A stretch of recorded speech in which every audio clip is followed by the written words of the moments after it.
Welcome to what is actually a first for me, because today we're not reviewing a VR game, we're reviewing a VR headset.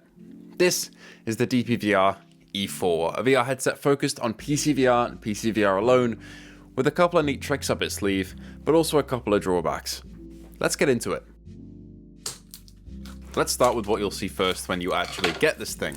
I'd never really heard of DPVR before. They're a company that focuses more on accessibility for headsets and working headsets rather than gaming, so I was quite surprised with the E4 here that it comes in such a nice package.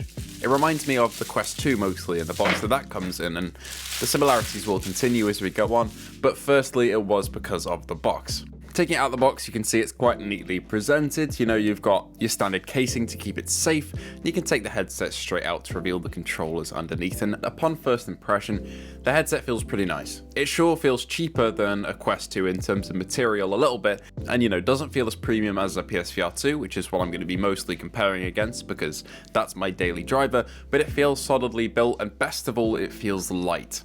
If you ask, you can also get a pair of headphones for the DPVR E4 for free, along with some covers for the outside of the lenses to protect them. These aren't actual glass or anything, they just go around the edges, but they make sure they don't really get damaged by, say, somebody putting the headset on or off.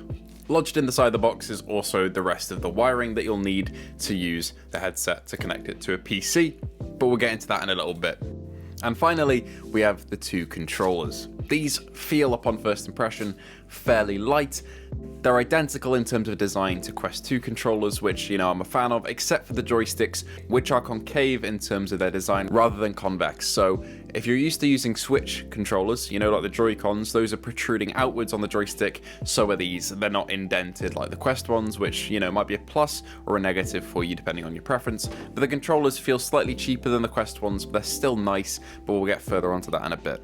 Opening up the black box, we get an instruction manual. In fact, we get two of them, one to teach you how to use the headset and the other to tell you how to not destroy it, essentially, and all the legal stuff. And then once we go further into the box, we find quite a hefty cable. This is a 2-in-1 DisplayPort and USB cable that is actually quite an impressive piece of kit, but also is quite heavy upon first impression, along with a power supply. We'll go on to how you set these up in a little bit, but both of them come in this little box, along with some adapters which I had to use because, you know, I'm in the UK, and this has come all the way from Shanghai, I believe. And the best part about the unboxing experience is taking off all of the protective film from the front of the headset to reveal that really nice, multicolored, iridescent look to the front of the headset, which is really retro, but I really like it. It's also protecting the front forward-facing cameras that use inside-out tracking like most headsets do nowadays instead of base stations, and we'll get onto the tracking later a little bit too. But upon first impression, the headset feels, you know, a little bit less gimmicky than I thought it would. It feels solidly built, and I'm quite liking the vibe it has, especially taking it out of the box. It looked and weirdly smelt like a PSVR 1. I'm sure the Halo design helped me kind of link those two together as well. Now we've got it out of the box, let's dive a bit deeper into the headset and the boring stuff. The headset itself weighs 280 grams without the head strap. Its screen resolution is identical to the Quest 2 because it is the same panel. In terms of IPD adjustment, this is a bit of a drawback, and we'll get onto that in a bit, but there is no physical IPD, it's only in software. This works fairly well for me, but again, I'll talk about it later. And it's one of the headset's biggest drawbacks. However, looking around the other edges of the headset, we have the padding on either side.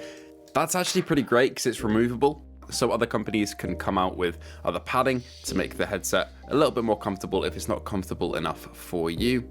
Of course, as we said earlier, there are 4 front-facing cameras, which do their job very well. We have the standard Halo design we've seen on other headsets like the PSVR 1 and 2 all the way around, with an adjustable dial at the back to tighten and loosen it, and a strap that goes over the top of the headset as well, which has a few different settings on it to allow you to slot it into place to fit your head accordingly. I actually kind of played a lot of the time without this tightened and just used the Halo strap instead because I felt like it pulled on my hair a little bit too much. The cable running out of the headset is built in, it's non-removable, and I don't think I'd recommend trying to replace it yourself if it does end up breaking, but it is a very thick cable and feels quite solid. That cable is going into an output for DisplayPort, which we'll then plug into in a minute, but I'll show you that in a second. The final thing I want to point out with the headset is the front. As you can see, probably there's a hinge on the front, and that allows you to flip the headset up and down, and it's one of my favorite features, especially as a VR content creator. constantly recording, maybe checking Discord in between loading through different menus in games. It allows you to just flip up the headset and check your surroundings. The headset does have built-in pass-through, but it isn't really the best, in my opinion. It's fairly dark and grainy, but it works, but the better option is to just flip the headset up, which I love. Right, let's have a bit more of a deep dive on these controllers. They are clearly plastic, like the headset is, and they do feel fairly light. I've covered the joysticks. They are convex, not concave, so they point outwards. The tracking rings are standard like your Quest 2 ones, and you have bits of protective film on the controllers too. These are quite hard to get off, but once you get them off, you're all good. They're just to tell you which is left and which is right. They have your standard grip buttons, although the travel is fairly short on them, and they also have your standard triggers. One thing to note here though is that it does not have capacitive touch like the Quest 2 does, where it essentially senses if your fingers are lightly touching the controllers at all, and then will act that accordingly on screen. So you can make gestures, whereas here you can't. You have to press the buttons down to do anything, which usually corresponds to an action in a game, so you don't get that level of expressionism here like you do on the PSVR 2 or the Quest 2. These are purely just buttons to be pressed. There's no tech in them to detect if your fingers are actually resting on them or not. Right, after we've covered all of that, the best thing to do next is to set up the headset itself, and to do that you got to grab this bulky cable, which I will say now is quite heavy. One thing I love about the PSVR 2 is that its cable is just one cable, and it's also very, very light. You barely notice it. Whereas here, the cable for the DPVR E4 is quite thick and quite heavy. Although I can't say it really impacted my game sessions that much because I'm used to having a wire there. If you're not used to having a wire and you're getting into PCVR with this thing, you'll definitely notice it. It is a chunky wire. However, it's understandable because it leads into both DisplayPort and USB 3.0, which you both have to plug into your PC. But first of all, take that DisplayPort connection and plug it into the cable that comes out of your DPVR E4 headset, and then tighten it up with the 2 screws to make sure it's solidly in there, and then you're good to go on the other end with your PC. You can also grab the power cable which is needed to power the headset from the mains, and take off the adapter that's on there and replace it with, your country's adapter. For me it's UK, but they include basically every single adapter known to man, so you'll be fine. But as we set this up, let me explain why we need this cable. Essentially, this works like the PSVR 1. This is DPVR's first gaming headset, and to accomplish what they're accomplishing here, you have to have an external power supply. This does make the amount of wires that you have fairly excessive in my opinion, but once you're set up, you are set up completely, so you're good. Once you've plugged in this to the breakout box, you can then connect the USB 3, which has to go into a 3.0 slot in your PC, not a normal USB port, and your DisplayPort into your PC, which provides some great benefits that I'll talk about in a bit compared to normal Quest 2 PCVR gaming. Once you've done all that though, you can head onto your PC and download the DPVR installer and assistant. This thing will just help you set up your headset and also gives you a lot of other perks to mess about with later on. The DPVR Assistant is actually pretty great. I was pretty skeptical because this is a company that I haven't really heard of before, but whoever's doing the software for this company needs a big raise because this stuff is great. It's seamless, it's easy to do, it detects the headset immediately, and I've had no problems with it whatsoever. But to get it to detect your controllers, you gotta put some batteries in them, so just take them apart like you do with a Quest 2 controller, pull down on the side tab, whack a AA battery in there, and you're good to go. These will last 5 to 6 hours, which is less mileage than I've got out of the Quest 2 controllers, but more than a PSVR 2 controller. After this, set up your boundaries like you do with any other inside-out tracked headset to make sure you don't punch your TV by accident, and you can get onto VR gaming. And now welcome to the real meat of this review where we talk about all the nitty and gritty. We're out the unboxing stage, we're out the setup stage. Let's talk about the first main topic, comfort and build quality. Immediately putting this thing on my head, it felt slightly uncomfortable. But it didn't feel that way forever. It felt slightly awkward trying to get it into position, and I think one of the main things is that these are Fresnel lenses on the DPVR E4, but they're not the same Fresnel lenses that are seen in the PSVR 2. These have much wider sweet spots, meaning that you can position the headset with more freedom on your head and get some clarity in your visuals. That being said though, it did take me a while to find the sweet spot, and it wasn't aided at all by the fact that there was no IPD adjustment built into the headset. You've got to do it through software. I have a very narrow IPD, but I did find that once I'd aligned it in the software, everything was pretty clear. The IPD adjustment works better than the original PSVR, and I didn't really struggle with that headset back in the day, but it is really a shame that there is no physical IPD slider on the DPVR E4, So if the software doesn't work for you, well, you're buggered a bit, to be honest. But it did work fairly fine for me, and I'm on the narrowest setting on the PSVR 2. So take that as you will. In terms of comfort, I can happily play with the DPVR E4 for, a couple of hours before it starts to feel a little bit too uncomfortable. The issue is when I try and get it into a comfortable position, I have to have it fairly tight to keep clarity in the visuals.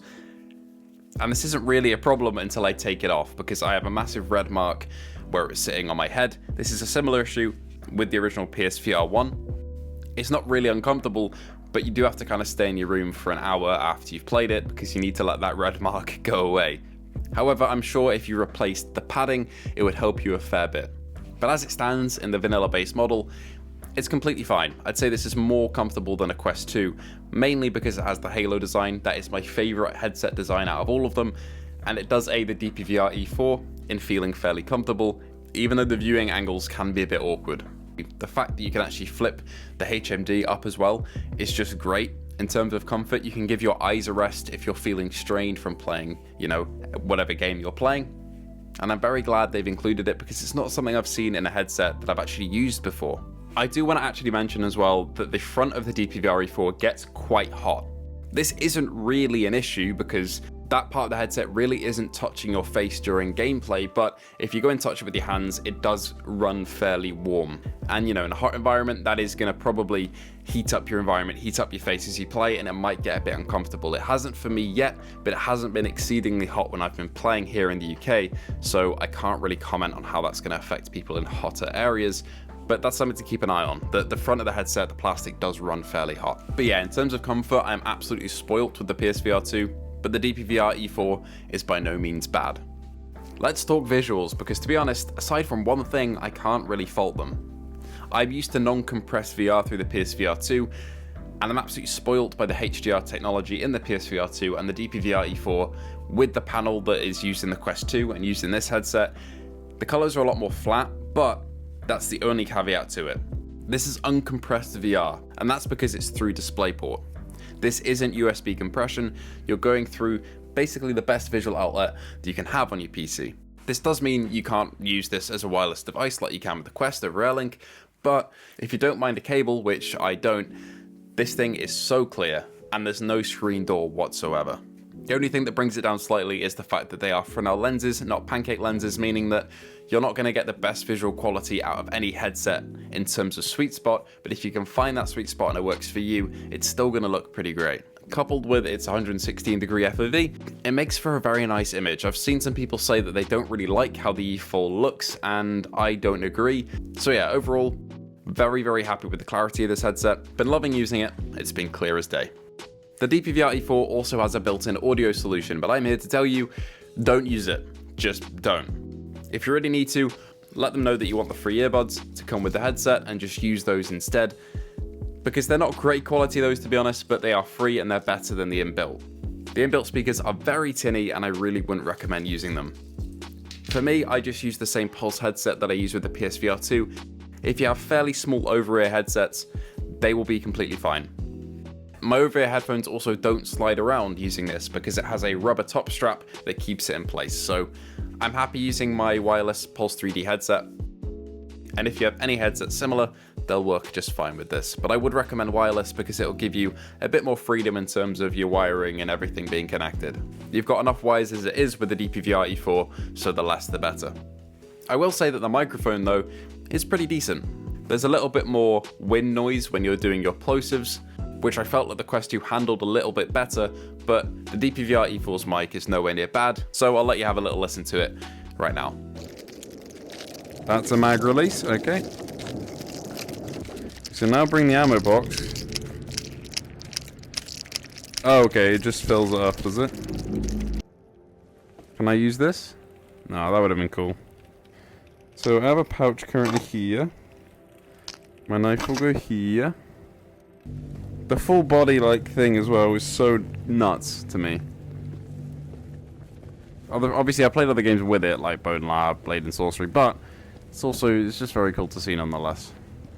On the topic of sound as well, this is probably the worst thing about the headset I'm about to bring up, and that is that for some reason there's a fan in the E4. I'm assuming, you know, there is a reason for this, that it does cool down the headset, but I can't see any outlets for the fan to blow air out of the headset. That wouldn't be an issue. I wouldn't really care about that, but you can hear the fan in some cases, which is really frustrating. Say if I'm in a quiet section of Into the Radius, I'm creeping through some abandoned military camp, I turn my head to look left, and it makes this noise, essentially. There's no other way that I can really describe the noise it makes. It's like if you get your desk fan and you turn it and it makes that sort of flyby noise. It's that sort of noise you hear. I will admit there's only certain instances where I actually hear this because I do run my volume quite loud in my headphones, but in terms of quiet moments in games, this might take you out of it in terms of immersion because that fan is fairly loud. And it's the only reason that I'd stop somebody from going for it with this headset. I need to let you know that that is quite a loud fan that's in the DPVR E4, and from what I can tell, you can't turn it off. It seems to be only after the headset heats up a fair bit though. When I first start playing in what seems like less taxing games, that fan really isn't that loud, but in games like Into the Radius, after I've been playing for maybe a solid hour, it does get fairly noisy.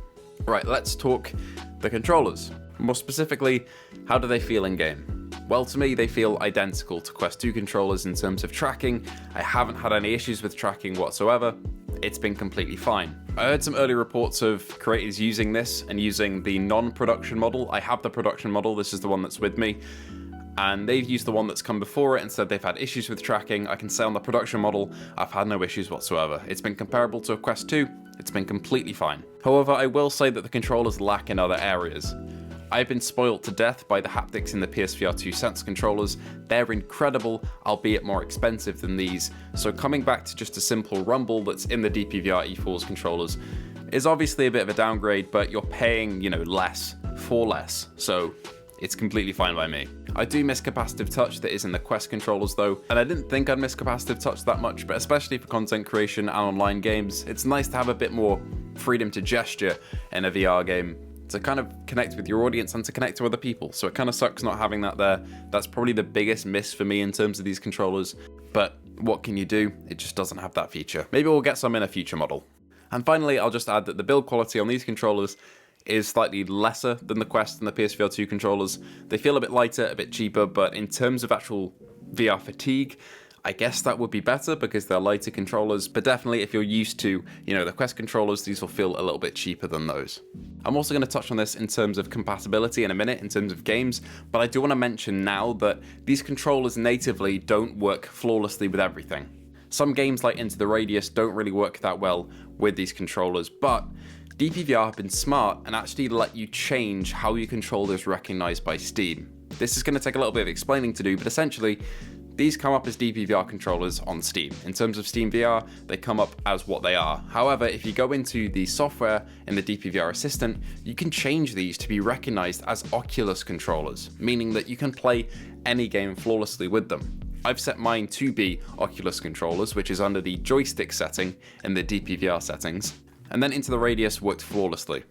However, these controllers didn't work perfectly upon first using them, but I just had to restart my PC. So if you have these controllers and they're not being recognized by games in Steam VR, restart your PC and that should fix it. It's how it fixed it for me because I was panicking at first thinking, why aren't they tracking? But it was just an issue of having to restart and kind of let Steam and the PC recognize the controllers that were connected, and after that it was fine. But yeah, you can change the controller layout to be recognized as a different type of VR controller. I don't know if that's legal, but it's very cool, and it essentially means that these controllers are compatible with any game. Now let's talk games. I've tested, I think, 5 games with the DPVR E4. A couple of them using the controllers, a couple of them using either keyboard and mouse or a gamepad, which in this case was the DualSense wireless controller, albeit plugged in. Aside from the tracking issues that I just mentioned in terms of Into the Radius, which also affected zero caliber VR, but were then fixed when I restarted, so it wasn't really a headset issue, it was a my setup issue. Aside from those little caveats at the start, the compatibility of this headset is flawless. I've had no issues whatsoever, both in Steam VR menus and in VR games themselves. I've tested Elite Dangerous, Subnautica, Into the Radius, Zero Caliber, and Tabletop Simulator, and all of them have worked great, and have actually looked better than ever before. I do actually want to highlight a little bit of my game session with Tabletop Simulator, where I just kind of sat there picking up Warhammer models and examining them through the lenses up close, because they looked great. The lack of screen door really made it feel like I was there, and everything worked exactly how I'd expect it to. Also want to throw out there, even with mods, everything worked great. I jumped into Gmod VR, which was incredible, but also the headset worked perfectly. The tracking was amazing, transferred over perfectly to the mod, so even with modded experiences that I went into, the headset was compatible just fine. Of course, if you want to adjust refresh rate or anything like that, you can jump into the DPVR Assistant and do it all there. It's basically everything you'd expect it to be. So overall, I'm very happy with the DPVR E4. Compared to the Quest, I find it slightly more comfortable, but you can also modify it like you can with the Quest if you don't like it.